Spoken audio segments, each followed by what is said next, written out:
So insyaAllah sedikitlah untuk kita sebagai warm up first class ni. Saya ingat saya nak baca sikit satu tajuk dalam buku saya ni. Dulu saya pernah bawa buku ni kat sini dulu. Tajuk dia Muhasabah di Sebalik Musibah. Saya pernah bawa buku ni kat sini dulu kan. Saya ingat saya pernah bawa kat sini, pernah baca sebahagiannya. Ni alhamdulillah hasil kerjasama dengan isteri. Bismillahirrahmanirrahim. Assalamualaikum warahmatullahi ta'ala wabarakatuh.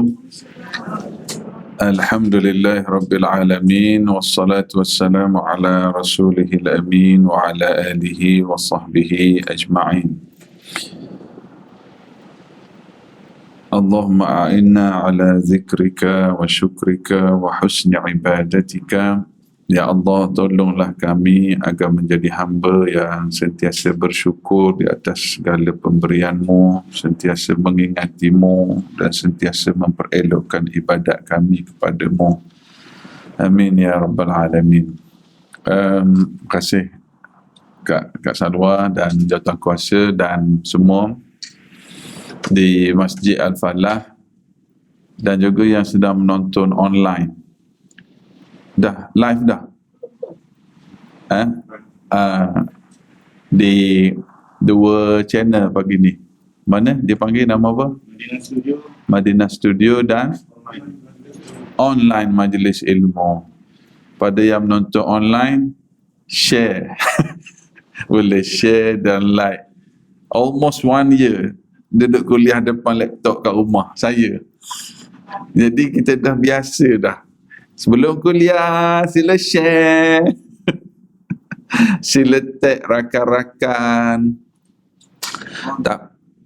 Tapi subhanallah, dia jadi hikmahnya, kalau kita kuliah di alam, panggil online ni alam maya. Yang ni alam apa ni?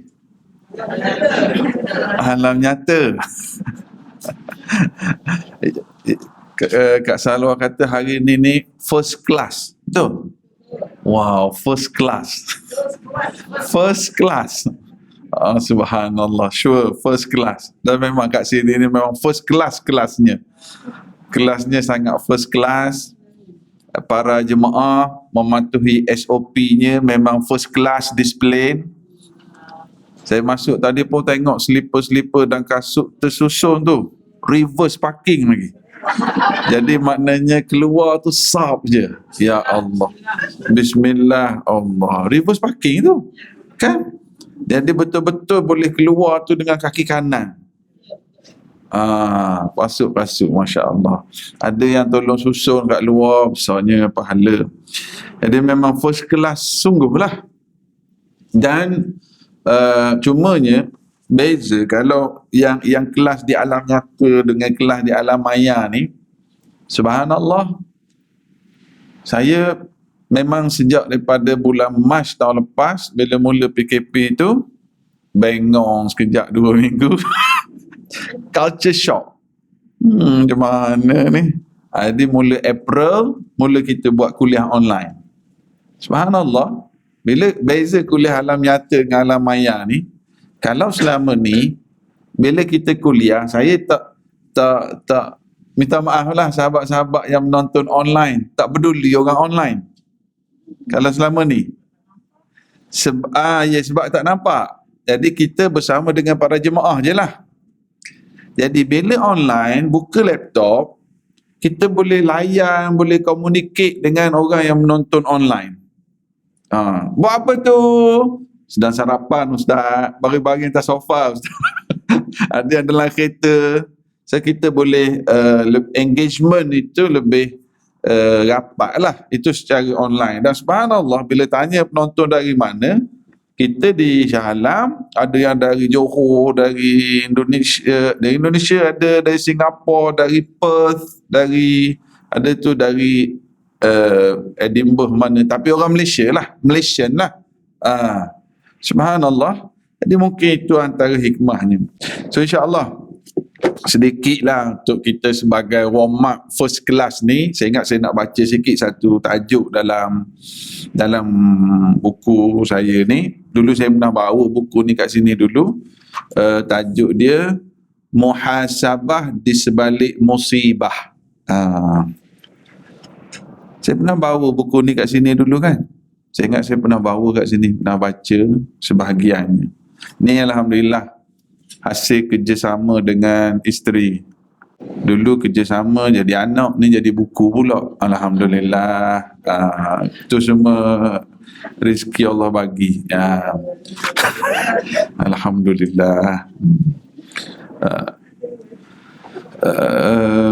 Tak ingat dah. Muhasabah di sebalik musibah. Kita postmortem. Muhasabah bahasa agama, bahasa modernnya postmortem. Di sebalik musibah, whatever musibah.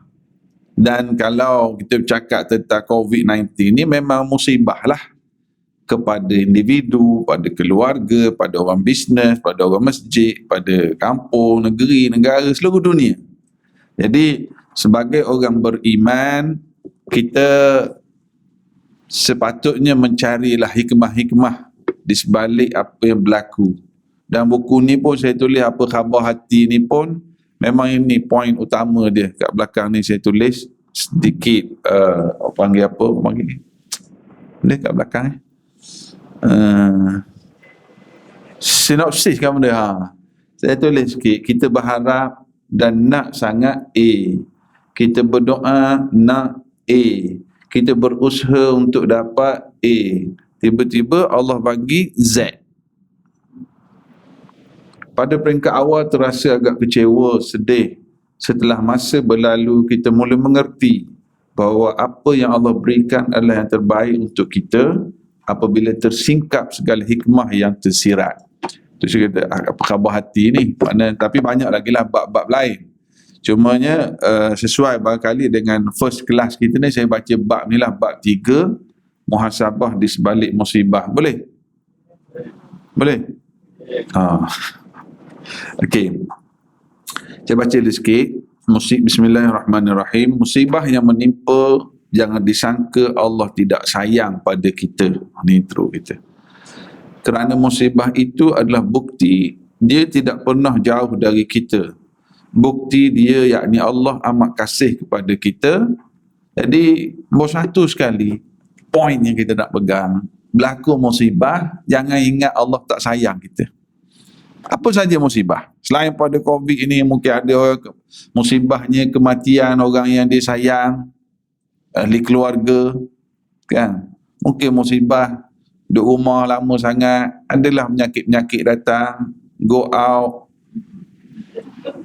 makan semua kat rumah. Makan sedap, udang, soto, dah kena go out dah sekarang. Sakit kaki, sakit lutut. Musibah. Ada musibah yang diberhentikan kerja, ada yang company-nya terpaksa tutup, pelbagai bentuk. Kita mulakan bab ni, musibah yang menimpa, jangan disangka Allah tak sayang pada kita. Musibah itu, kita baca hadis Nabi SAW, riwayat Imam Tirmidzi, inna 'idhamal jaza' ma'a 'idhamil bala'. Wa inna Allah idza ahabba qauman ibtalahum faman radiya falahu ridha wa man sakhita falahu sukht. Sesungguhnya besarnya pahala bergantung kepada besarnya ujian. Nak saling ke makna hadis ni? Tak nak? Terus hafal aje. Okey. Saya baca sekali lagi. Sesungguhnya besarnya pahala tergantung pada besarnya ujian. Tergantung, depend. Besarnya pahala depend pada besarnya ujian. Apabila Allah sayangkan sesuatu kaum, maka dia akan menguji mereka. Tengok, ni Nabi sebut. Bila Allah sayang satu kaum, Allah akan uji. Maka sesiapa yang redha, maka dia akan memperoleh redha. barang siapa yang marah, maka dia akan mendapat kemurkaan Allah. Ini hadis Nabi. Nombor 1, apa dia? Kalau Allah uji, tandanya Allah Ustaz senanglah, Allah sayang. Ustaz tak tahu. Saya nak bayar sewa rumah pun. Ada orang masalah nak bayar sewa rumah. Ada orang rumah banyak sangat nak bayar installment. Tenant keluar. Ada orang yang pening sebab tenant tak bayar sewa. Tak suruh keluar, tak nak keluar. Ada yang tenant keluar tak masuk-masuk. Kan? Jadi masing-masing dengan ujian masing-masing. Allahu Akbar. Yang lagi saya jumpa dia ni rumah dia besar. Jumpa Ustaz, boring lah Ustaz, stres lah duduk dalam rumah. Rasa kesian kita. Kita rasa kesian. Dia bayar rumah tu 5,000 sebulan. Tapi selalu sebut bosan, stres. Subhanallah. Jadi sebenarnya kebahagiaan, ketenangan bukan pada besar kecil rumah. Pada ni yang Rasulullah sebut, siapa yang reda, dia dapat reda Allah. Siapa yang marah, stres, kenapa aku? Kenapa asyik aku je yang kena masalah? Adik-beradik aku yang lain tak kena pun. Kenapa aku je yang kena? Orang lain tak kena pun. Orang yang marah dengan ujian Allah, dia dapat kemurkaan Allah. Tu jadi bertambah stres tu. Yang kita mesti faham, Allah sayang, Allah akan uji. Betul tak? Bila uji ni, orang yang beriman, dia semakin dekat dengan Allah. Lagi banyak pahala dia dapat. Ingat tak dulu masa sihat, bangun dari kursi macam mana? Masa sihat bangun ya. Ni bila kena go out ni, sakit pinggang. Allah. Pahala dah tu. Ya tak? Allah, ya Allah. Allah sama sekarang sejak sakit ni. Masa sihat dulu, doa kita masa sihat dengan doa kita masa sakit macam mana? Sebab itulah, tak apalah saya rasa saya nak tanya, ada tak yang, tapi takut orang takut nak mengaku pula, ada tak yang pernah lalui positif COVID? Nanti tak payah angkat tangan, nanti orang tak nak duduk dekat pula. Ataupun ahli keluarga dia yang kena kuarantin. Macam mana doa kita saat suami kita kena kuarantin, ataupun anak kita kena kuarantin, ataupun waktu kita ni kuarantin? Ustaz dan kuarantin, yang swab test tu pun dah tunggu jantung. Yang swab test tu? Yang nunggu result dia tu. Tunggu result. Kena swab test juga ke apa ni? Anak-anak. Anak-anak dia. Nak tunggu result. Nak tunggu result je tu. Rumah tu negatif. Allahu Akbar. Sebenarnya itulah insan-insan yang the chosen, yang terpilih untuk rasa saat tu. Jadi bila result negatif, lepas tu doa macam mana pula?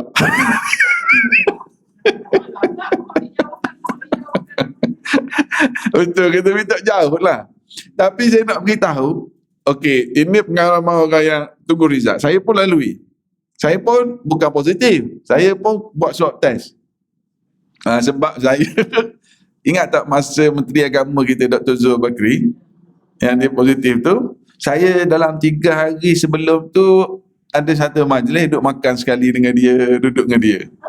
Jadi dia positif, kita pun serah dirilah atas dasar tanggungjawab. Kita pergi serah diri, buatlah. Tapi buat tu yang pertama kena tunggu dalam 3 hari, 4 hari nak dapat result. Oh, masa tu soleh betul je dia. Jadi soleh. Kan? Tapi lepas dapat result negatif, Ustaz dah buat yang kedua ke belum? Allah, kena buat lagi.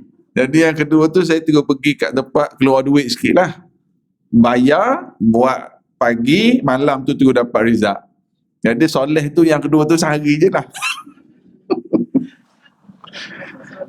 Tapi kita dapat bayangkan, dan saya waktu program online baru ni memang ada interview 2-3 orang yang positif, kemudian warded, quarantine, kemudian alhamdulillah sihat. Memang saya buat program online baru ni. Dengan saya interview sikit lah Ashraf Muslim. Dia positif first batch dulu, dia balik syuting dari Kanada awal tahun lepas. Dan juga Ustaz Zuhdi, Ustaz Muhammad Zuhdi pun balik dari Turki, positif juga, kuarantin. Ustaz Zuhdi tu alhamdulillah lah, sempat saya pergi hantar madu, hantar batu saudak masa dia tengah kuarantin. Itu je lah yang dia duduk makan. Alhamdulillah feedback. Dan dia sihat dah lepas tu. Cuma saya nak beritahu, orang yang lalui sama ada dia herself ataupun ahli keluarga dia ataupun Tunku Rizal, itu orang-orang yang Allah sayang semua kan. Kalau ada ahli keluarga kita, masa tu doa macam mana tu? Orang yang kena kuarantin 2 minggu tu macam dia pergi umrah. Dia punya zikir, dia punya doa. Dan bukan dia saja impact tu, ahli keluarga yang sedang menunggu pun. Dan ada juga yang bila tahu positif COVID, dia bunuh diri. Ada kes bunuh diri. Sebab dia tahu dia positif COVID, dia bunuh diri. Maknanya dia mati bukan sebab COVID pun. Mayat dijumpai dalam tandas di hospital. Memang menggerunkan laporan daripada Bukit Aman kan. Saya ingat berita bulan 10 tahun lepas, masa tu lebih 200 kes bunuh diri. Sebab tahun lepas 2020 itu berita bulan 10. Lebih 200 kes bunuh diri, tak boleh bayar hutang, kena buang kerja, putus cinta pun ada, tahu positif COVID pun ada, bunuh diri. Allahu Akbar. Jadi kita orang beriman, alhamdulillah, kita selalu ikut kelas. Tak boleh datang ke kelas pun, kita follow kelas-kelas online. Itulah yang menjadi kekuatan kita. Sebab tu Nabi SAW sebut, besarnya pahala bergantung pada besarnya ujian. Dan Allah, kita mungkin kata besar pahala, besar ujian. Nabi sebut, apabila Allah sayang sesuatu kaum, Allah akan uji mereka. Siapa reda, dia dapat keredaan Allah. Siapa marah, stres, menyalahkan takdir, dia dapat kemurkaan Allah. Kita pegang ni prinsip. Kita pegang ini sebagai satu prinsip. Prasyarat untuk mendapatkan kasih Allah Subhanahu wa taala menerusi musibah ini adalah dengan bagaimana kita mampu menempuhinya dengan penuh rasa redha dan sabar. Para nabi dan rasul juga diuji dengan ujian yang sangat hebat, malah lagi hebat daripada kita. Namun ia meninggikan lagi darjat mereka di sisi Allah, kian kukuh keimanan dan ketakwaan mereka kepada Allah. Hadis riwayat Imam Ahmad, manusia yang paling kuat diuji oleh Allah adalah para nabi dan rasul. Bukti Allah sayang para nabi dan rasul. Kemudian yang mengikutinya sesuai dengan tahap keimanan mereka masing-masing. Walaupun pahit ujian yang ditempuh, hati mereka tetap tegar demi Allah Subhanahu wa taala. Ujian disambut dengan hati yang lapang dan redha. Janji Allah amat pasti bahawa di sebalik kesulitan ini, dia bakal menghadiahkan anugerah yang amat bernilai, iaitu Islam semakin kukuh terpahat di hati umat sehingga ke akhir zaman. Cuba baca sekali ayat. Inna ma'al usri. Cuba baca sekali lagi. Sarapan dah ke belum ni? Oh, puasa. Muka kena tutup. Itulah kita tak tahu dia orang ni senyum ke masam ke, tak tahu. Senyum. Alhamdulillah. Allah. Susah juga ni pakai mask, kita tak tahu senyum ke tak ni. Tak ada ke kita bagi tahu orang yang menonton online, tak ada ke orang nak inovasi buat mask Gambar senyum kat sini. Laku saya kata. Ada? Ya, ke dia buat gigi besar tu. Banyak buatlah senyum. Tak boleh nak senyum terus, senyum dari luar ni. Senyum tu sedekah. Apa tadi? Inna ma'al usri. Cuba sebut sekali lagi. Dapat pahala tu ayat Quran tu. Sekali lagi. Maksud dia sesungguhnya bersama kesulitan ada kemudahan, ada kesenangan. Inna sesungguhnya, inna ma'al usri, dengan kesusahan, kepayahan, kesulitan, yusra, adanya kemudahan. Ya Allah, Allah memilih hamba-Nya yang terbaik. Musibah seperti kesakitan, kemiskinan, kegagalan dan kematian adalah cara Allah untuk mendidik manusia. Apabila ujian-ujian ini menimpa, barulah diketahui sekukuh mana redha dan tawakal terhadapnya, serta setinggi mana iman dan ketakwaan mereka kepadanya. Banyaklah bentuk ujian. Masing-masing dengan ujian masing-masing kan. Tapi orang kaya tak ada ujian kan. Okey, ke ada? Tak ada masalah orang kaya kan. Orang kaya ada masalah tak? Orang kaya ada masalah? Mesti ada. Yang jawab tu orang kaya lah tu. Orang miskin ada masalah? Lagilah ada masalah. Tak ikut duit. Tapi mungkin ni kot. Mungkin orang muda tak ada masalah. Orang muda ada masalah? Orang muda ada masalah? Ada juga. Mungkin yang tua lah kot. Yang tua ada masalah? Masalah dengan yang muda tu Ustaz.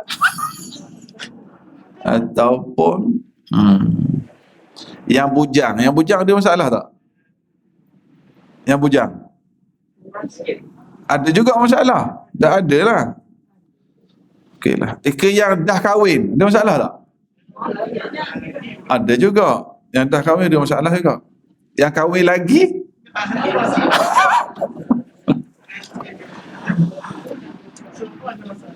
dia ada satu pepatah Arab, mana mungkin masuk ke hutan tak nak jumpa pokok, mana mungkin masuk dalam kehidupan tak nak jumpa masalah. So it's normal. Cuma orang beriman how to face, macam mana dia punya menilai masalah tu. Ini kita kata orang beriman dia pegang inna ma'al usri yusra. Oh, teringat saya ambil peluang sikit sini. Kebetulan saya dapat feedback daripada penerbit buku ni. Bila kedai-kedai buku tutup, kedai-kedai buku hantar balik semua. Refund. Saya ingat saya tengah duduk buat sedikit projek. Kalau ada yang nak join menyumbang sama, saya sedang kita nak hantar buku ni ke hospital. Belum ni saya pernah buat dah dulu, hantar di PPUM dalam 3 tahun lepas, buku lain, buku saya. Orang asyik duduk hantar, letak majalah hiburan. Jadi kita letak buku-buku agama. Ni saya buat sendiri lah ni, buku kita sendiri, Apa Khabar Hati. Kita letak kat tempat menunggu, makcik-makcik tunggu giliran nak dapat ubat. Sekarang ni kan banyak tengah beratur. Jadi kita wakafkan buku ni di tempat-tempat tersebut. Saya bila penerbit beritahu, Ustaz ada banyak buku ni, kedai-kedai refund balik ke penerbit. Jadi saya kata tak apalah, kita cuba buat macam ni. Kita letak di klinik, di hospital, tempat menunggu tu. Kalau dulu saya buat di hospital PPUM, buku lama lah, buku saya 20 checklist akhlak. Yang ni kebetulan ni saya kata tak apalah, mungkin musibah ni ada hikmah kot. Ada hikmah. Boleh tak, ada tak yang Kak Salwa, boleh tak kalau dia nak menyumbang, kita nak buat macam mana Ada tak? Ada bekas ke sikit? Boleh tak? Untuk saya, kalau ada yang nak menyumbang, duit lah, menyumbang duit, saya akan pergi ambil buku tu dengan penerbit dan saya akan uruskan lah, hantar di hospital ni. Kalau ada yang nak menyumbang lah. Tapi nak buat macam mana? Letaknya tak buang di mana? Air kelas ke ataupun satu? Tak, terserah. Kalau buku ni biasa RM25. Kalau nak menyumbang ikut biji pun tak apa, nak menyumbang RM10, RM5 pun tak apa. Boleh. Ada tabung. Ikutlah macam mana nak buat. Ada. Tu. Envelope. Boleh lah sambil-sambil. Tabung tak boleh gerak lah. Kita kena buat satu tabung belakang. Tulis kat situ tabung buku start je. Mana envelope tu? Boleh sambil-sambil je. Sambil-sambil. Sebab yang saya jadi teringatnya, sebab dalam minggu lepas saya dijemput ceramah dengan kepada doktor-doktor dan staf hospital PPUM. Ceramah online. Jadi kita ceramah lah. Dia orang pun maklumkan, Ustaz, buku 20 checklist akhlak yang diwakafkan ke hospital sampai sekarang kita bagi pada masa tu 100 biji. Orang sumbang lah. Hasil sumbangan saya hanya uruskan. Tapi buku ni tahun 2014 dulu. Jadi kebetulan masa saya program minggu lepas dengan PPUM tu, dia orang beritahu, Ustaz, buku yang bagi dulu tu kita guna bagi ke pesakit, kat Wat. Bukan bagi, diwakafkan lah. Letak kat tu. Saya kata Alhamdulillah. Masa tu kebetulan dia maklumkan buku ni syarikat ni faham. Saya kata kita buat lagi lah, tapi letak kat hospital lain pula. Itu yang saya terfikir ni. Kalau dia nak menyumbang. Ada envelope tadi tu? Mana envelope? Itu. Okey, terima kasih. Okey. Bolehlah. Okey. Kalau ada yang nak beli sendiri pun ada, saya bawa sikit buku ni. Tapi nanti lepas kuliah lah. Tu saya kata, barangkali mungkin ni juga ada hikmah. Jadi tersebar melalui kita sendiri. Alhamdulillah. Lepas tu kita kata, musibah seperti kesakitan, kemiskinan, kegagalan dan kematian adalah cara Allah Subhanahu Wa Taala untuk mendidik manusia. Apabila ujian-ujian ini menimpa, barulah diketahui sekukuh mana redha dan tawakal terhadapnya, serta setinggi mana iman dan ketakwaan mereka kepadanya. Ini cara Allah Subhanahu Wa Taala nak mengukur iman kita kepadanya. Firman Allah dalam surah Al-Ankabut ayat 2, ahasiban nas. Ini penting. Ini penting. Surah Al-Ankabut ayat nombor 2. Ahasiban nasu an yutraku an yaqulu amanna wa hum la yuftanun. Adakah manusia menyangka bahawa dia akan dibiarkan begitu sahaja dengan pengakuan kami telah beriman, sedangkan mereka belum diuji. Ini ayat surah Al-Ankabut ayat nombor 2. Adakah manusia menyangka bahawa dia akan dibiarkan begitu saja dengan dia kata aku dah beriman? Okey, fine. Adakah setakat itu sahaja? Wahum la yuftanun, dalam keadaan mereka tidak diuji oleh Allah Subhanahu Wa Taala. Maka biasalah ini menjadi lumrah ujian daripada Allah Subhanahu Wa Taala. Kalam Allah ini menjadi indikator yang menunjukkan Allah Maha Perkasa, sedangkan manusia bersifat lemah dan tidak berdaya. Allah berkuasa memberikan musibah maupun kegembiraan kepada sesiapa yang dikehendakinya, dan dia juga berhak menguji dengan tujuan untuk memilih siapakah yang paling layak menempati posisi dekat dengannya melalui musibah ni. Ada seorang raja, dia ni ada pembantu orang kanan, yang paling dia kanan, yang paling dia sayang raja ni. Dan raja ni hobi dia pergi memburu. Dan kalau dia pergi memburu, dia pergi dengan pembantu dia ni je. yang dia sayang sangat. Memburu. Okay. Dia makan sekali, dia bersembang, buru, rapat. Kau paling rapat dengan raja. Satu hari, dia orang makan buah. Masa tengah-tengah makan tu, sebelum tu saya nak sebut, pembantu raja ni, dia ada satu perkataan yang selalu dia suka sebut. Dia sebut apa? Al-khiratu, ada whiteboard. Al-khiratu, whiteboard. Oh, boleh buka. Baca je. Yakni saya mata kaji. Ya Allah.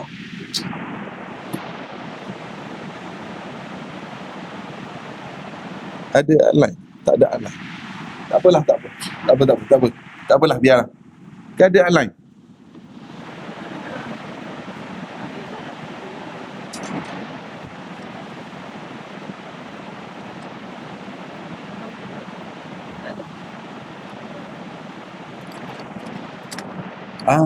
Alright. Tahu lagi link ke tidak ada.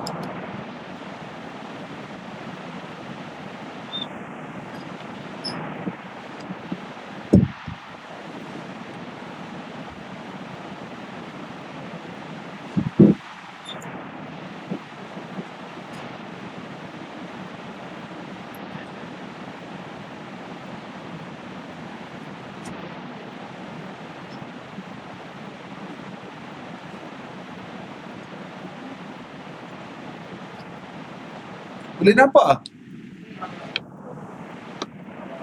Cuba baca. Al-khiratu makhtaraha Allah.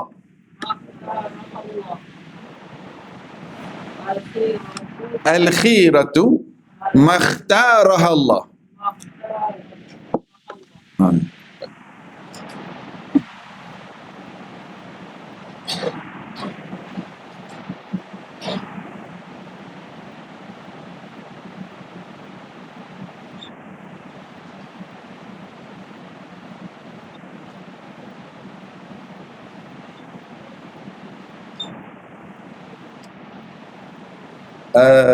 Tadi cerita tentang siapa tadi? Raja dengan pembantu dia. Pembantu dia ni, dia suka sebut perkataan ni. Al-khiratu makhtarah Allah. Yang terbaik ialah apa yang Allah pilih. Al-khiratu makhtarah Allah. Cuba sebut sekali lagi. Apa maksud dia? Yang terbaik ialah apa yang Allah pilih. Sekali lagi. Al-khiratu makhtarah Allah. Jadi pembantu ni dia selalu sebut gitu. Dia duduk sembang dengan raja sikit-sikit. Al-khiratu makhtarah Allah. Tuanku, yang terbaik, pilihan Allah itulah yang terbaik. Al-khiratu makhtarah Allah. Dia pergi memburu, dia makan. Sekali tu dia orang sedang makan buah. Tuanku yang potong buah ini terpotong jarinya sendiri. Putus. Terpancuk darah. Sakit. Panggil tabib datang rawat luka. Sakit aku. Aku pun beritahu, sakit tangan aku ni. Rawat-rawat. Dia pun cakap apa? Al-khiratu makhtarah Allah. Aku sakit jari, kau kata ini yang terbaik. Tuanku tiba-tiba murka pada dia. Aku sakit, kau kata al-khiratu makhtarah Allah, ini yang terbaik. Murka, lalu dipenjarakan pembantu dia. Selama ni pembantu ni lah yang dia percaya, yang dia sayang, dipenjarakan. Dia penjara. Bila diheret ke penjara, pembantu dia dalam perjalanan ke penjara, dia cakap apa? Al-khiratu makhtarah Allah. Masuk penjara, dia cakap. Jadi dia relax je masuk penjara. Kenapa kamu tenang sangat ni? Al-khiratu makhtarah Allah. Tuanku tadi, oleh kerana hobi dia ni suka memburu, dia pergi juga. Aku nak pergi seorang je lah. Tak ada dah aku pergi. Dan dia pergi, kalau pembantu dia ada, dia tahu kawasan bahaya, tak bahaya, kawasan mana boleh. Sehingga tuanku ni dia termasuk ke kawasan orang. Kawasan bukan kerajaan dia pergi. Dan dia ni ditawan. Dia ditangkap, kalau bahasa kita orang asli lah. Tangkap dia, dan dia diheret. Bila orang tu tengok orang macam ni ditangkap dan dia ni jadi tahanan yang akan dipersembahkan kepada sembahan kaum itu nak sembelih. Tuanku ni dibawa, diheret, tuanku nak meronta tak boleh. Ketika nak disembelih dan nak dipersembahkan kepada sembahan kaum tersebut, salah seorang daripada pembesar kaum tadi terlihat jari tak cukup OKU. Lalu dia kata yang macam ni kita tak boleh persembahkan pada Tuhan kita sebab cacat. Oleh kerana jari kamu cacat, takut Tuhan kami murka, kamu lagilah, dilepaskan. Lalu tuanku pun seronok, balik cepat-cepat, balik bila sampai ke istana dia balik, ke tempat dia balik, dia pergi ke penjara, lepaskan. Betul kamu cakap, al-khiratu makhtarahallah. Aku terselamat, ini pilihan Allah. Aku terselamat daripada dibunuh. Cuma aku heranlah kamu ni. Aku nak lepaskan kamu tu, aku peluk balik, betul lah kamu cakap. Yang terbaik adalah pilihan Allah. Cuma aku nak tanya kamu, sebab apa kamu ni? Sebab masa aku penjarakan kamu baru ni pun kamu tersenyum, kamu sebut al-khiratu makhtarah Allah. Tuanku, kalau tuanku tak penjarakan saya akan join tuanku sekali pergi memburu. Dan kalau kena tangkap, jari saya okey, saya tak kena bunuh. Kan? Subhanallah. Ada orang yang hanya fokus kepada luka dan sakit jarinya sahaja. Dia tidak mencari hikmah-hikmah di sebalik itu. Ada suami-suami yang kena buang kerja 20 tahun yang lalu. Tapi kerana kena buang kerja itulah dia mula buat bisnes, sekarang ni dia dah jadi millionaire. Ada tak gitu? Ada orang dulu lepas grad university tak jadi kahwin dengan boyfriend, kahwin dengan suami sekarang, bahagia sampai sekarang. Betul tak? Kuatnya ketawa macam pengalaman je. Dah, maksud saya, ada orang, kalaulah kita fokus kepada putusnya jari tersebut, sakitlah sokmo, sokmo continuous. Kita fikir jari je lah. Kalau kita cari hikmah, patut pun bila kena penjara pun dia relax je. Al-khiratu makhtar Allah. Saya ingat perumpamaan Ustaz Fahrul Muhammad Joy buat. Ustaz Fahrul, subhanallah, sangat menarik. Jari kita kalau terluka, pernah tak luka? Siasat ikan, dah kena pisau, dah kena tulai ikan, luka. Yang luka itu, kita pun ambil lemon, perah lemon atas luka tu. Weh, sakit? Okey, kejap. Tangan kita tak luka, sehat. Ambil lemon, perah. Sakit tak? Sakit tak? Okey. So, yang menyebabkan sakit dengan tak sakit, adakah lemon ataupun jari yang luka dan yang sihat tak sihat tadi? Lemon tetap lemon. Cuma bila kena dekat jari yang sihat, okey kan? Kalau kena dekat jari yang luka, tak sihat, itu yang sakit tu. Lemon ini ujian-ujian kehidupan. Sihat tak sihat ini hati kita. Bila hati sehat, datang lemon macam mana pun dia tak sakit, dia relax je. Al-khiratu makhtarah Allah. Ni saya sambung kisah ni lah. Itu perumpamaan Ustaz Fahrul buat tadi. Kalau hati tu sakit, ada luka, kena tulang ikan, kena pisau, datang ujian, datang lemon, itu sakit sangat tu. Ini Nabi sebut. Barang siapa yang redha, hatinya sehat, datang lemon macam mana pun. Lepas tu kita, apa khabar hati? Kekuatannya di situ, kelemahannya pun di situ. Kalau sehat, datanglah macam mana pun. Boleh faham tak ni? Subhanallah. Jadi, macam mana kita nak kuatkan hati, Ustaz? Dengan majlis ilmu macam ni lah. Tak boleh nak datang, ada online, orang yang ikhtiar, ada orang yang usaha, adanya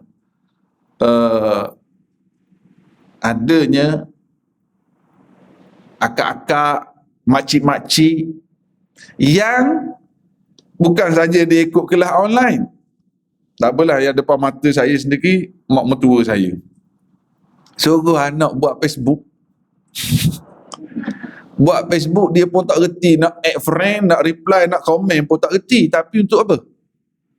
Semata-mata untuk kuliah online. Dan sambung di TV.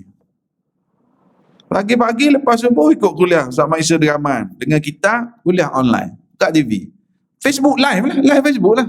Takkan dia boleh connect di TV. Kuliah. Lepas maghrib kuliah. Jadi jadual hidup pula. Zalim-zalim ada kuliah ni. Ustaz ni kitab ni, ustaz ni kitab ni. Buat Facebook semata-mata untuk kuliah. Jadi orang yang bersungguh, dan ramai lagi lah, bukan dia seorang. Itu yang saya nampak, yang kita dapat feedback. Ada yang saya bila buat kelas online, buat kuliah online, Ustaz, Acik tengok ustaz ni di TV, dia cakap. Dia tulis kat komen. Kita sambil kuliah sambil tengok komen, sambil kuliah tengok komen. Bila dia kata, oh tengok kat TV, saya pun pin komen dia. Pin maksudnya di skrin tu naik komen dia. Ya. Ustaz, nama makcik ada kat TV. Dia kata, makcik cepat ambil gambar, print screen. Dia pun print screen. Dia print screen, Ustaz ada buat gitu, ada nama dia pula. Saya nak bagi tahunya, orang yang mencari, ini semua untuk merawat hati-hati kita. Kita dengar ayat Quran, kita dengar hadis-hadis Nabi, kita orang yang suka membaca, dia baca. Alhamdulillah. Orang yang tak minat baca, mata tak apa nampak, dia dengar, dia tonton. Ini keadaan orang yang hatinya sehat. Datanglah lemon macam mana pun, insya-Allah. Al-khiratu makhtarah Allah. Yang terbaik ialah pilihan Allah. Ni nak datang ini hujan ini ni. Alhamdulillah, rahmat Allah. Ada orang yang, kalau hujan pula, basah lah aku, bedak habis nanti, baru telekong begini. Dah lah pakai jauh, hujan pula. Itu dapat pahala lebih. Rahmat Allah. Dia masing-masing kat sini. Satu lagi masuk sikit lagi bab. Musibah antara kafarah ataupun bala. Maknanya perkara musibah yang berlaku, ada orang selalu tanya, Ustaz, kita nak macam mana kita nak menilai adakah ini bala ataupun adakah ini ujian dari Allah? Perkara musibah sifirnya senang. Bila berlaku musibah, sifirnya begini. Kepada orang saleh salehah, musibah itu adalah ujian dan ia untuk mendekatkan lagi dia dengan Allah. Kepada ahli maksiat, musibah itu adalah bala dan kemurkaan Allah pada dia. Jadi bila berlaku di satu tempat, bila di tempat tu ada orang soleh, ada orang baik, ada orang tak baik, maka masing-masing. Pada orang yang dia ni kuat ibadah, dia ni rajin datang kelas, dan saya nak beritahu satu good news. Allahu Akbar. Kepada siapa-siapa yang istiqamah sebelum PKP dulu datang kuliah ni, sepanjang PKP nak sangat datang tapi tak boleh, pahala attendance berjalan. Allahu Akbar. Berdasarkan hadis Nabi sallallahu alaihi wasallam. Dalam satu peristiwa ketika balik dari peperangan Tabuk, Madinah dengan Tabuk jauh, nak panjat bukit, turun bukit, lalu lembah, panjat, turun pada pasir. Nabi dan para sahabat pergi perang Tabuk. Selesai perang Tabuk, on the way balik, masa naik gunung turun, Nabi pun beritahu para sahabat. Nabi kata, ada orang, mereka berada di Madinah. Setiap kali kita panjat bukit, kita turun bukit, mereka mendapat pahala yang sama dengan kita. Habasahumul uzur. Mereka nak sangat datang, tapi terhalang disebabkan uzur. Orang yang istiqamah, sekarang kelas dah buka. Esok ada kelas kat Sarawak. Esok ada. Lusa ada. Datang.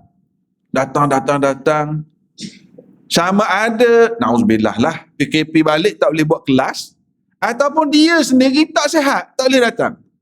Go out. Saya datang, saya nak bawa kereta, kaki sakit ni. Nak sangat datang, nak. Tapi sekarang ada alternatif, kita ada live. Kita tengok live. Ustaz, saya tak reti lah nak tengok live ni. Tak reti, tapi rasa nak datang, tapi tak sihat. Pahala dapat. Allah. Okey, kalau gitu Ustaz, esok saya tak payah datang lah. Saya kat rumah pahala dah. Nabi sebut dah, habasahumul uzr. Dia nak attend, tetapi terhalang disebabkan uzur. Uzur ni mungkin dia sakit. Uzur ni mungkin kereta dia rosak. Uzur mungkin dia nak datang sangat. Besan pula sampai. Besan ni nak datang tak tahu orang dia gelap. Tapi tak apalah. Layan tetamu. Terhalang. Nak. Bila tetamu datang, sudah pasti itu lebih utama. Akulah. Layanlah tetamu. Tapi nak beritahunya, Nabi SAW memang beritahu. Orang-orang istiqamah, kita orang lelaki, kita selalu pergi sembahyang Jumaat. Sembahyang Jumaat kan? Kita selalu pergi sembahyang Jumaat. Tiba-tiba tak boleh pergi sembahyang Jumaat. Disebabkan SOP, wabak, mudarat yang kita nak elakkan, insya-Allah pahala berjalan. Saya hari Jumaat baru ni baru mula khutbah balik kat Putrajaya. Tak khutbah. Kan? Jadi berdapat khutbah balik. Lega. Subhanallah, kita harapkan yang kita duk selalu buat masa kita sihat, masa tidak ada uzur. Bila kita uzur, sama juga dengan orang lelaki. Saya selalu sebutlah pada orang lelaki, waktu sembahyang Jumaat yang ada kota. Jadi adanya orang yang pergi dari ofis, dari rumah, beratur, tengah panas, sampai giliran cukup dah kota, tak boleh masuk dah. Tak payah marah. Ni dia marah kat AJK. Marah siap maki hamun AJK. Dapat dah pahala. Balik sembahyang zuhur kat rumah. Bahkan dapat additional lagi pahala beratur tengah panas tu. Sebab Allah tahu niat kita. Ni tiba-tiba beratur, lepas tu tak boleh masuk, dia duk maki hamun kat AJK. Jadi biarlah dengan jiwa itu kita datang untuk ibadah. Ustaz senanglah cakap, ustaz boleh masuk VIP. Dah jadilah ustaz juga. Dah tak nak jadi ustaz, tak apalah. Dapat pahala bahagian lain. Dapat kelebihan bahagian lain masing-masing. Kan? Jadi, bila yang ada yang bincang, apabila bersebut berkenaan dengan musibah, adakah ia satu bala? Adakah ia satu ujian daripada Allah? Orang beriman, itu ujian daripada Allah, tanda Allah sayang. Dan mungkin ramai dah kita selalu dengar dah hadis-hadis yang berkait dengan wabak kan. Hadis Rasulullah bila Aisyah tanya itu, kita dah bincang panjang dah. Tapi kita faham begitulah. Kita ambil lah iktibar. Macam lebih kurang juga dengan cerita al-khiratu makhtarah Allah. yang kisah seorang anak muda tu yang dia nak kahwin. Dia nak kahwin, kawan-kawan semua dah kahwin, dah ada anak, dia seorang lagi tak kahwin-kahwin.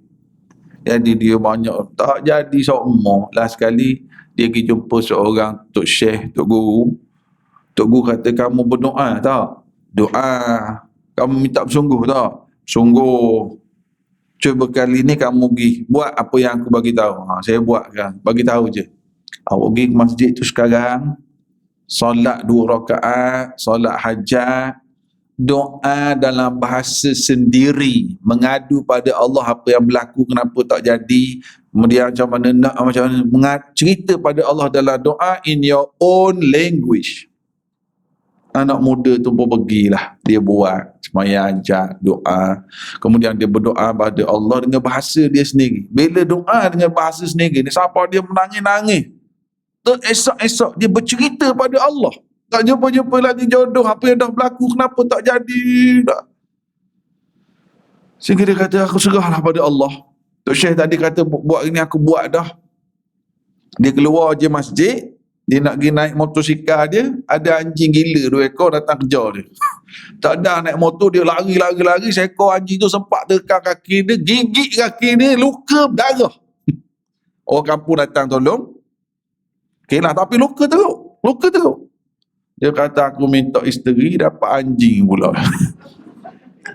Dia bawa ke hospital, kena tahan dalam 3 hari dia ward untuk bersih rawatan. Nurse yang duduk layan tiap-tiap hari tu, akhirnya dia berkenalan dengan nurse tu. Baiknya cara nurse layan dia, ambil nombor. Tahu tak sambungan cerita dia? Akhirnya kahwin dengan nurse tu. Allah bagi dengan cara yang Allah pilih, bukan dengan cara kita. Al-khiratu makhtarah Allah. Yang terbaik ialah pilihan Allah. Minta nak kahwin, dapat anjing kejar, luka kaki. Hello? Habis masa dah ke kak? Mama fan, mama hon, amo men. Itu lagu Arab. Budak kecil. Tak apa, jawab dulu, tak apa, jawab. Dah takut ada emergency ke? Dah takut ada emergency. Jawab je, tak apa. Al-khiratu makhtarah Allah. Yang terbaik ialah pilihan Allah. Tadi ada orang mengantuk, nasib baik dengar bunyi telefon, dia tak jadi nak tidur.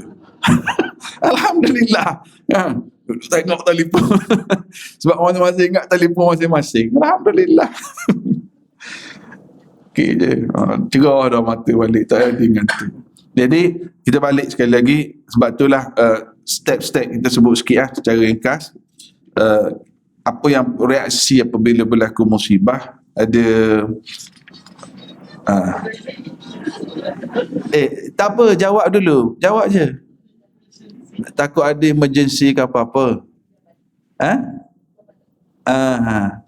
Tak apa, okey je. Saya bab telefon waktu kuliah ni, saya ingat masa saya belajar di Mekah dulu. Memang saya belajar tahun 2008 tu, saya setahun kat Mekah. Yang belajar formal tu formal lah. Malam-malam kita pergi belajar di rumah syekh. Yang informal tapi belajar di rumah. Adalah dalam 20-30 orang. Saya orang Malaysia. Syekh tu ngajar tafsir. Main isyak, dia akan sambung lagi. Lepas tu makan. Syekh belanja makan tiap-tiap kali kuliah. Dia sediakan makanan. Ada satu kali kuliah tu, saya ingat lagi. Jadi masa kuliah ni, Syekh duk mengajar. Dia orang Arab ni, rumah dia banyak tingkat kan? Dekat atas. Jadi masa dia tengah kuliah, telefon dia bunyi. Dia tengok nombor, yang call-nya adalah nombor rumah dia. Mana dari dekat atas lah. Anak-anak call. Kuliah tafsir, dia pun sambung. Call lagi, dia tak layan. Sambung kuliah. Call lagi, dia tak layan. Kuliah sampai habis kuliah. Dia memang dia tak ganggu. Kuliah dia jalan.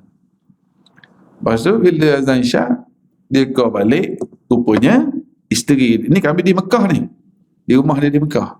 Rupanya isteri dia dari Jeddah on the way balik ke Mekah dengan anak dia yang seorang lagi, yang kereta accident dan meninggal. Allahu Akbar. Isteri dia meninggal. Dia kata isteri dia petang tadi call, bang saya dah aturkan untuk makanan anak-anak murid tu untuk kuliah, lepas kuliahnya ni kita dah lauk ni. Dia arrangement, ada urusan di Jeddah, balik accident. Esok tu saya pun sembahyang jenazah masa tu lepas Zuhur di Masjidil Haram, dan saya ikut sekali hantar jenazah tu sampai ke kubur Maklah, masuk dalam kawasan kubur, tengok jenazah diturunkan, kita ikut sekali. Jadi malam Zuhur tadi kan jenazah, malam tu saya ni tak datang kelas, tak datang lah. Allah, orang baru isteri meninggal. Jadi kita pun tak nak tanya ada kelas ke tak, pandai-pandai lah. Next day kawan beritahu rupanya malam tu dia tak cancel pun kelas, dia tetap kuliah. Cuma malam tu tajuk redha, tajuk sabar. Memang sedih lah, kita rasa rugi pula tak attend. Subhanallah. Jadi bukan apa, sebab tu saya kata jawab je call tu, sebab takut ada emergency kan. Tapi kalau silent dari awal semua lagi baik. Tapi kalau ada tu mungkin emergency. Tapi kalau tahu dah suami ni nak haid, dia buat apa, dah habis ke kelas, tu tak jawab. Ini ustaz ajar apa. Jadi pukul apa kita, pukul 10 sikit saya pergi, saya go through saya ringkas. Ini puasa ramai kan. Bila musibah berlaku, yang pertama sebut, ini step dia kita sebut kat sini. Apabila berlaku musibah ada 4 perkara.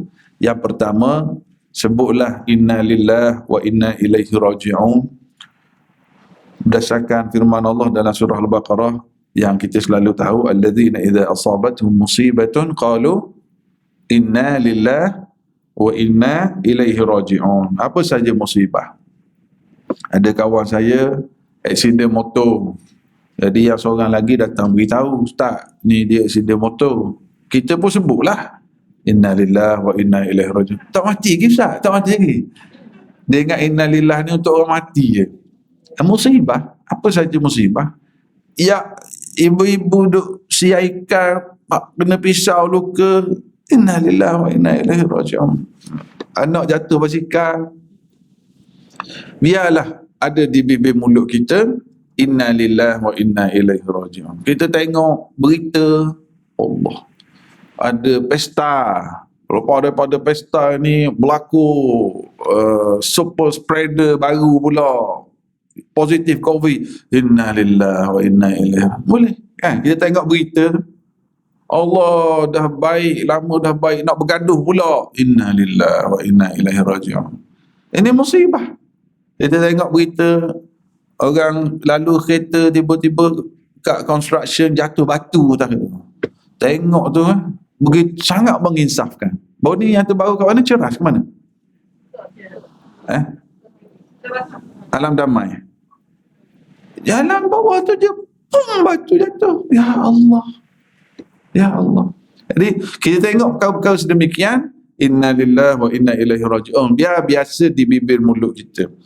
Yang kedua, sentiasa ingatkan diri bahawa musibah yang Allah timpakan ini adalah mesej dari Allah untuk melatih kita agar bersabar dan redha. Panjang kita tulis sikit. Ingatkan diri, berlaku musibah, ini mesej dari Allah. Lepas tu saya rasa hari ni kuliah sejam hari ni, kalau ingat ayat ni sikit boleh dah. Ayat siapa tadi? Dia sebut apa? Al-khiratu makhtarah Allah. Yang terbaik adalah pilihan Allah. Ini cara, ini nombor 2. Nak ingatkan diri bahawa musibah ini adalah satu mesej dari Allah. Dan yang ketiga, husnudzan billah, bersangka baiklah kepada Allah. Dari sinilah akan timbul doa yang diajar oleh Nabi SAW, yang dibaca oleh Ummu Salamah tu. Bila kita bersangka baik kepada Allah. Tadi yang kedua kita faham ini ada mesej dari Allah untuk aku ni. Ada mesej dari Allah. Yang ketiga sangka baik dengan Allah.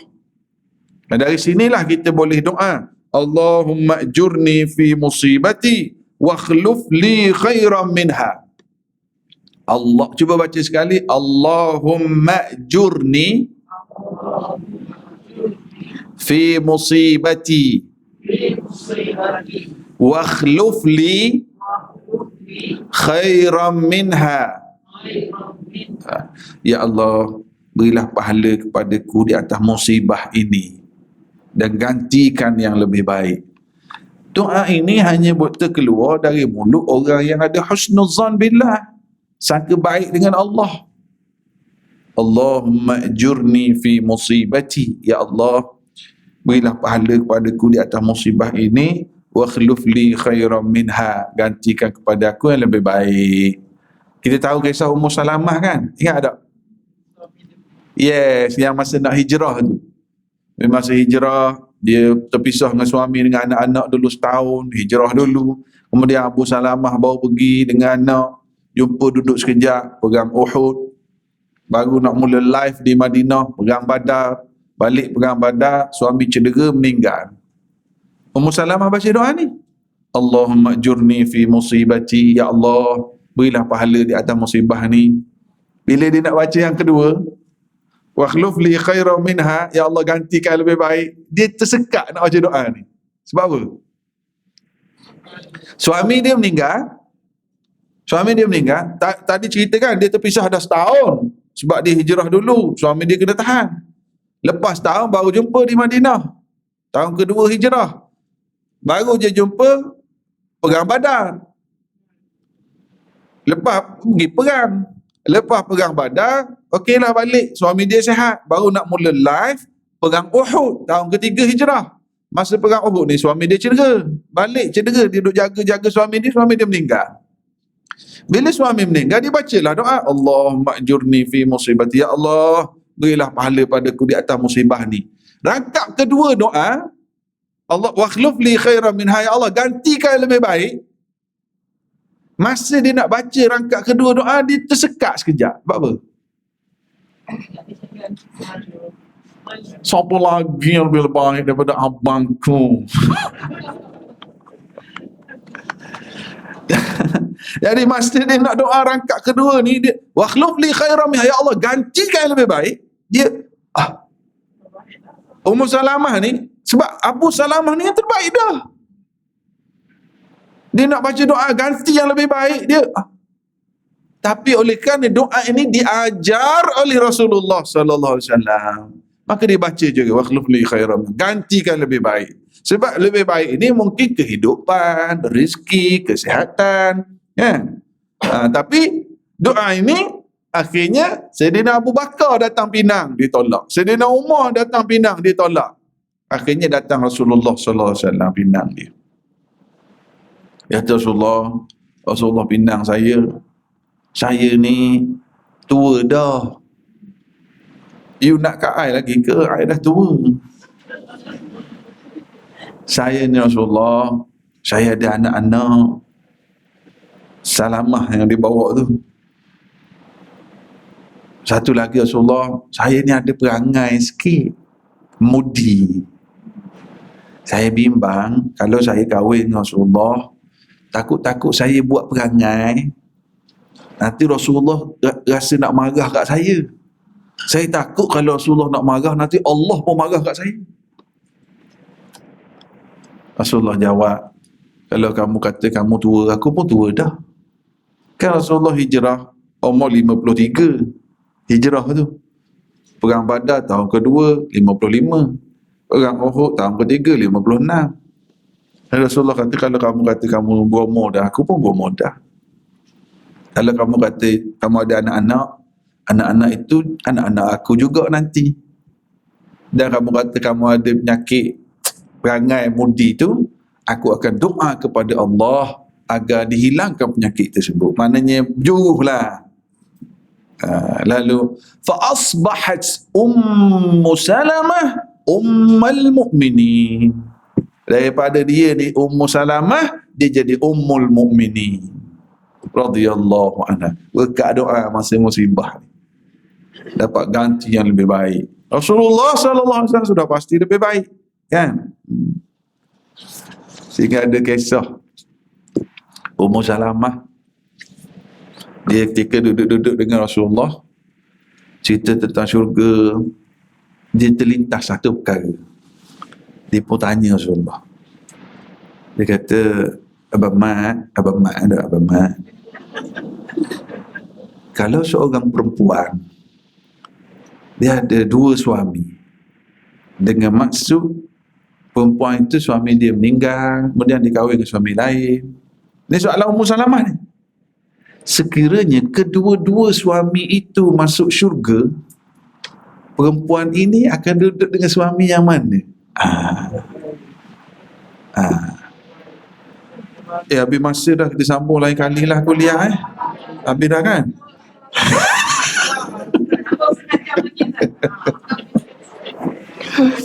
Sebenarnya jawapan Ummu Salamah ni orang lelaki kena dengar. Kita kena dengar jawapan ni, kita kena ingat betul-betul. Kita orang lelaki kena dengar. Rasulullah jawab, perempuan itu akan bersama dengan suaminya yang lebih banyak solat ke? Lebih banyak sedekah ke? Lebih banyak puasa sunat ke? Lebih banyak baca Quran ke? Yang lebih, kita sambung minggu depan je lah. Yang lebih baik akhlaknya terhadap isteri. At this point, akhlak menjadi dua-dua ahli syurga. So pada hebatnya ahli syurga, ukuran dah dua-dua syurga dah pada akhlaknya terhadap isteri. Allahu Akbar. Point. Dua-dua ahli syurga. Dan sudah pastilah Rasulullah sallallahu alaihi wasallam lah kalau cerita berakhlak. Tapi ini adalah mesej kepada para suami bahawa nilai akhlak kepada isteri itu paling tinggi. Sebab kita datang masjid, kita datang dengan kuliah, semua orang kata baik. Ustaz kuliah orang kata baik. Orang tak tahu kita suami-suami dengan isteri macam mana kat rumah. Dia si suami ni duduk saf depan, zikir, baca Quran. Tapi dengan isteri kat rumah, cepat sini, nampak. Apa lain? Macam single apa? Dekat masjid dia duduk sah depan, dia baca Quran, tapi dia garang. Dia Mekah pun. Tawaf, dia tinggal di sini. Lambat je. Lambatlah, beranak 5 orang dah anak awak. Dulu masa kahwin, dulu kan shopping laju je jalan. Sekarang lambat. Ya, dulu bang. Jadi, berapa kali beranak, berapa banyak wayar putus dah. Urat. Jadi, Rasulullah SAW ajar nilai ini. Hebat nilai. Dua-dua ahli syurga dah tu. Ahli syurga dah. Suami awak haji ni bagus, puan, suami puan ni bagus, sporty, suka bergurau, suka bawa lawak, suka tolong orang. Isteri kat tu, yelah. Aku suruh buang sampah pun mungkin. Suruh buang sampah je penuh dah kat dapur, bukan buang jauh kat luar tu je lori datang ambil. Memang tak nak. Suami puan ni baik, suka tolong orang, suka lipat sejadah kat masjid. Yelah, baik. Tak tahu. Itulah yang orang tak tahu, itulah. Yang Rasulullah kata masa dalam syurga pun, ketika dua-dua ahli syurga, situ dia punya nilai. Allahu Akbar. Ni yang sedang menonton online, tag suami masing-masing. Biar suami dengar. Tag, share. Bila kuliah online, share. Allah. Ini Rasulullah. Cerita Ummu Salamah tadilah. Doa musibah dia diajar oleh Rasulullah sallallahu alaihi wasallam, lalu diambil oleh Ummu Salamah, dia amal, akhirnya dia jadi Ummul Mukminin. Dan yang terakhir, bila berlaku musibah, jangan angkuh dan sombong dengan Allah. Kadang-kadang ada orang yang dia sombong dengan Allah bila musibah datang. Anak Nabi Nuh kata, tak apa, saya duduk atas bukit ni tinggi, okey, tak ada masalah. Habis kena. Tak apa, saya duit banyak, saya ada personal doktor. Tak apa, vaksin saya boleh beli. Tak apa, dia terlalu sombong dengan musibah. Bila Allah Ta'ala nak, kun fayakun. Kamu kaya ke, pangkat besar ke, SOP ke, kena juga. Jangan sombong dengan Allah terutamanya ketika musibah. Ada kalanya datang musibah, dia terselamat. Dengan terselamat itu dia rasa sombong. Dengan apa yang dia ada, dia rasa prevention yang dia buat itu segala-galanya sehingga dia lupa kuasa Allah. Jangan sombong dengan musibah. Biarlah dengan musibah-musibah yang berlaku, kita kembali kepada Allah Subhanahu Wa Taala. Ada soalan ke? Seminit dua. Ya. Jadi tak kata isteri akan bersama dengan suami yang baik akhlaknya terhadap isteri dia. Kalau dia kahwin 3 kali lah. Kalau suami pula, kalau yang ada isteri 2, 3, 4 kali dan sebagainya, sama juga.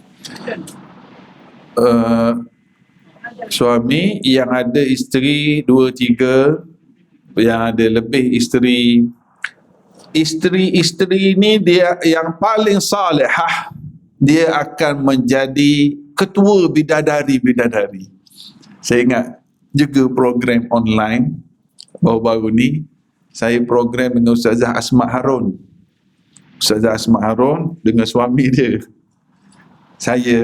Jadi banyaklah suami dia, Ustazah Asma Harun, cerita tentang tajuk kita bincang tersungkur di pintu neraka. Jadi Ustazah Asma cerita tentang amaran-amaran Allah yang membawa ke neraka. Suami dia cerita nikmat-nikmat syurga.